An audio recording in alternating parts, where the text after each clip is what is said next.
everyone, and welcome to the first episode of VetTalks. I am Ira, and I'm Loop Abroad's social media girly, and I'm thrilled to have you join us today.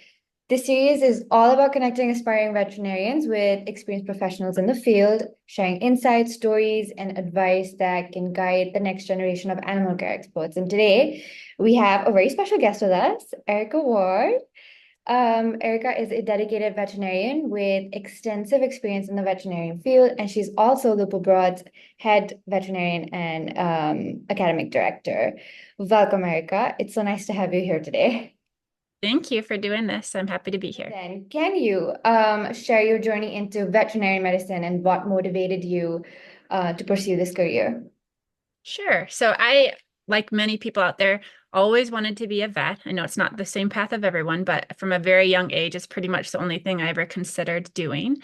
The hard part for me was trying to decide what I wanted to do within vet med. I really enjoyed just about every experience that I did in shadowing. I tried to get lots of shadowing experience, even starting back in high school, and then really started to expand to different types of veterinary medicine in college.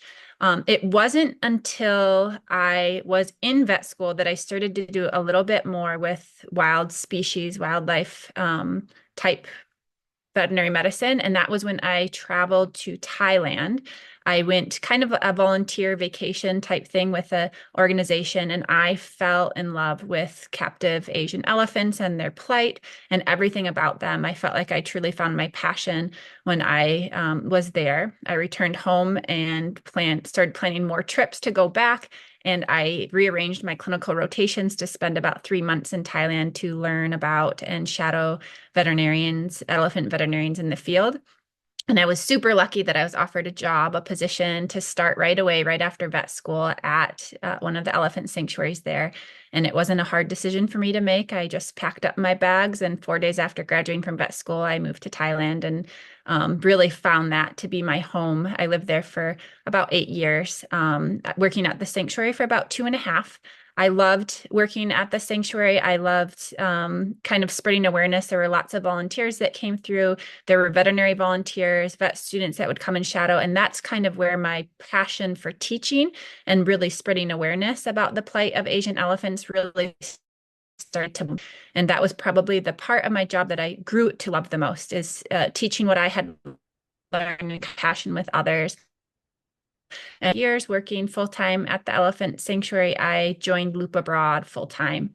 And so it's still quite early in my career. I joined to help expand programs and move programs, develop programs all over the world, and especially help develop our Thailand veterinary semester abroad program, which is a full semester program in Thailand. And really found that position brought all of my passions together, spreading awareness, learning about a lot of wildlife and animal welfare issues as well. That's really cool. I'm so glad you got to spend time in Thailand, and I love hearing about your work. Just switching over to the Loop Abroad side, what specific experiences during your time with Loop Abroad would you say had the most significant impact on your professional development so far? I really like getting into the field and experiencing the programs firsthand. And that's something that I've tried to carry through even as my role with Loop Abroad has developed to be now mostly for a large part of the year working from home and at my computer, which I also love. I love being with my family, but I love when I get the opportunity to go out and be with students and see how their development is occurring throughout the program and see all the hard work we do throughout the whole year to make these programs happen kind of come into place. So each time I get to do that, and each time, you have students that at the very end at their alumni meeting, they talk about how impactful the experience was. And sometimes we have students that write letters later when they get into vet school, or even later when they're veterinarians in their career, and how much just a 2-week program can impact their life. And others who have spent months with us and have gone on multiple trips, and how it has really helped form and shape who they are today as a veterinarian, even as a global citizen. That's amazing. You actually answered my next question, but I do want to ask it still. Aside from hearing back from your students and the letters that you do receive, as a veterinarian, what are some of the other like rewarding aspects of your job outside of like the student space? Well, I working with the host organizations as well really helps me with all of that kind of stuff as well. So I love seeing the impacts that we're making at the host organizations and at the animal levels and keeping in touch. I also get to network a little bit when I travel around and when places are in need or offering advice or helping connect. Really, I'm not an expert in every field, but helping connect the right people to the right places to see really Mhm. nice changes happen. So that's also a rewarding thing when we see that, especially in times of great need, when we're able to bring students who bring an income to the facility and help keep it running, and Mhm. how joyful they are with that experience and having the income now that they can provide better care and better welfare to their animals. Mhm. That's lovely.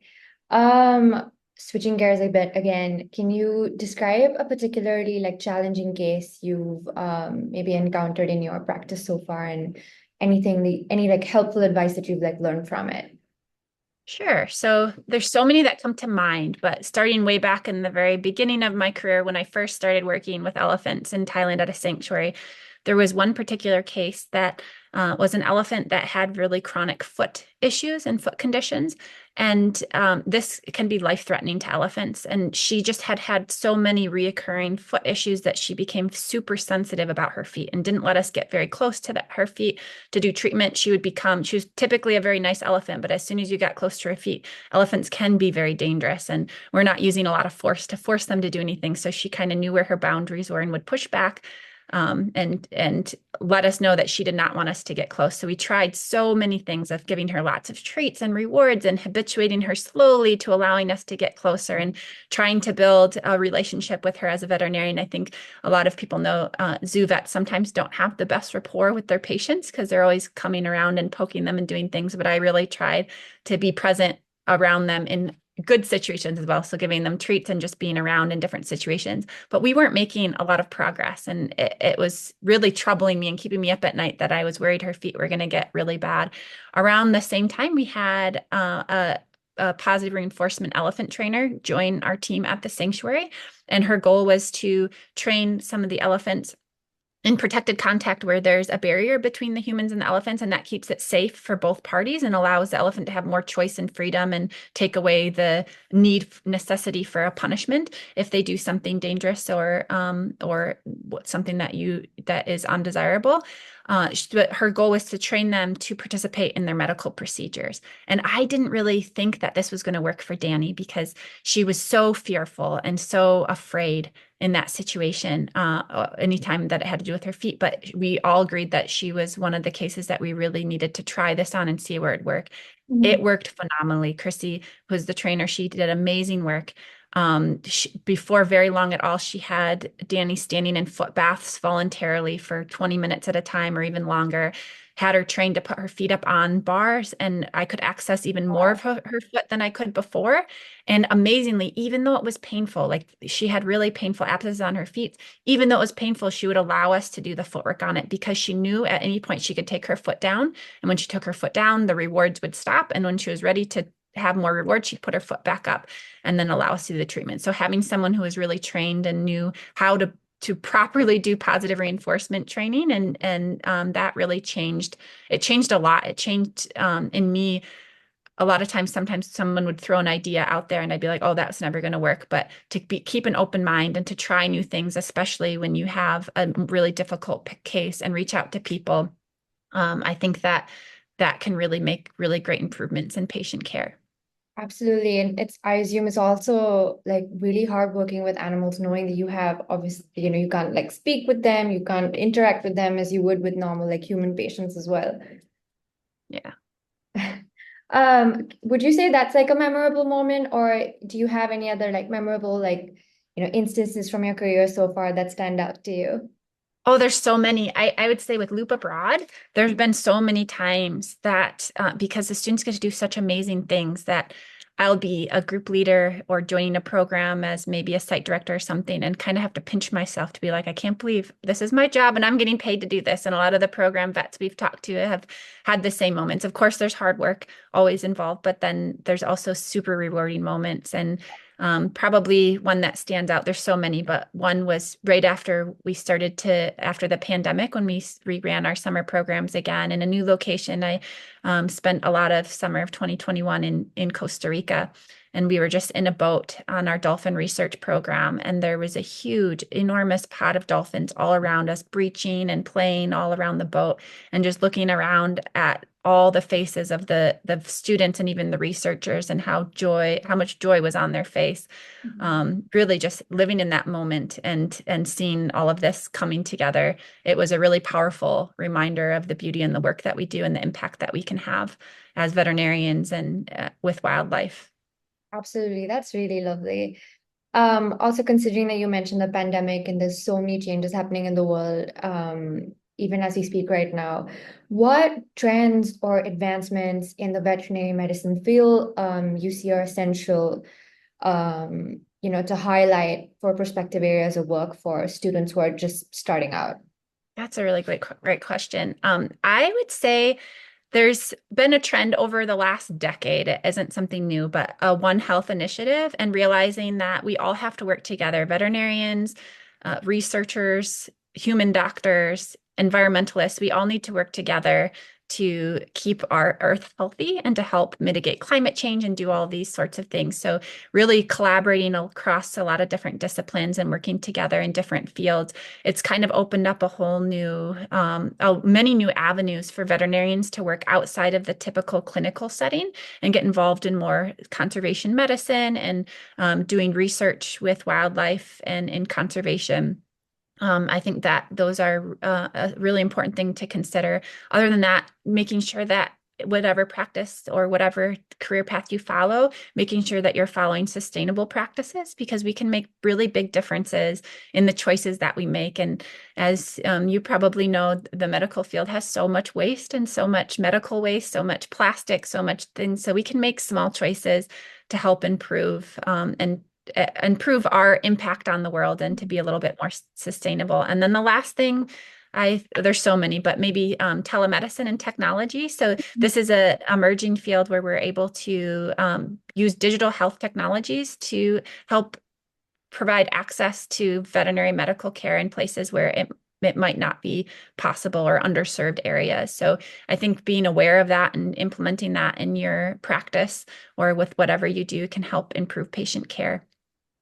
Absolutely. Also, that being said, what skills would you believe are essential for success in this field?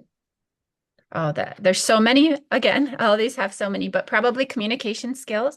I think no matter what field you end up going down, whether you're a veterinarian or not, communication is so important, and it can help prevent so many issues to come up. And then if an issue does come up, communication can really help resolve them in a way where everyone can be happy. So most of the problems that I encounter happen because there's a communication breakdown, or something wasn't communicated effectively. So always improving your communication skills can be really important.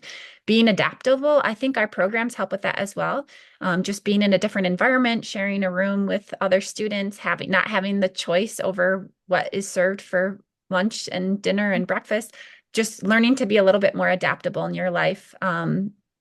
With the resources you have available or the resources that your clients have available, it can go a really long way. Of course, you have to be compassionate and have empathy. Those are, of course, go hand in hand with veterinary medicine and can help us to serve our patients and our animals and our communities better. You Mhm. have to have really good teamwork skills, problem solving abilities. It's really important to have attention to detail. And then lastly, I would say time management. So everyone has busy schedules. No matter what field you're going to follow, you're going to have a lot to juggle. So being able to be organized and manage your time effectively so that you can have good mental health as well is important. Those are really important interpersonal skills. That was really helpful. I know you said you worked in Thailand for a bit before you joined Loop Abroad, and my next question was, how has your international experience shaped your approach to veterinary care and animal welfare? And do you think it's important for somebody to also have an international experience for anyone starting out in this field? Oh yeah, I really seeing different cultures, I think has made the most impact. And it gives you cultural awareness, whether it's with different just backgrounds that people come from that you're going to be working with in your future. So helps give you a lot of diverse working environments and helps with your compassion and empathy towards different situations where you realize that there's not just one way to do something or one way of thought. And usually people aren't inherently mean. They like have something that they're trying to do for a reason, and we just need to take a step back and understand and Mhm. realize why they're making this choice or why this thing has happened the way it has. It's also helped me to become much more resourceful and almost like a MacGyver. Like you don't have the right tools around the ideal tools, but what do you have around that you can work with and use? It makes you quite a bit more adaptable moving from job to job or working in different veterinary environments.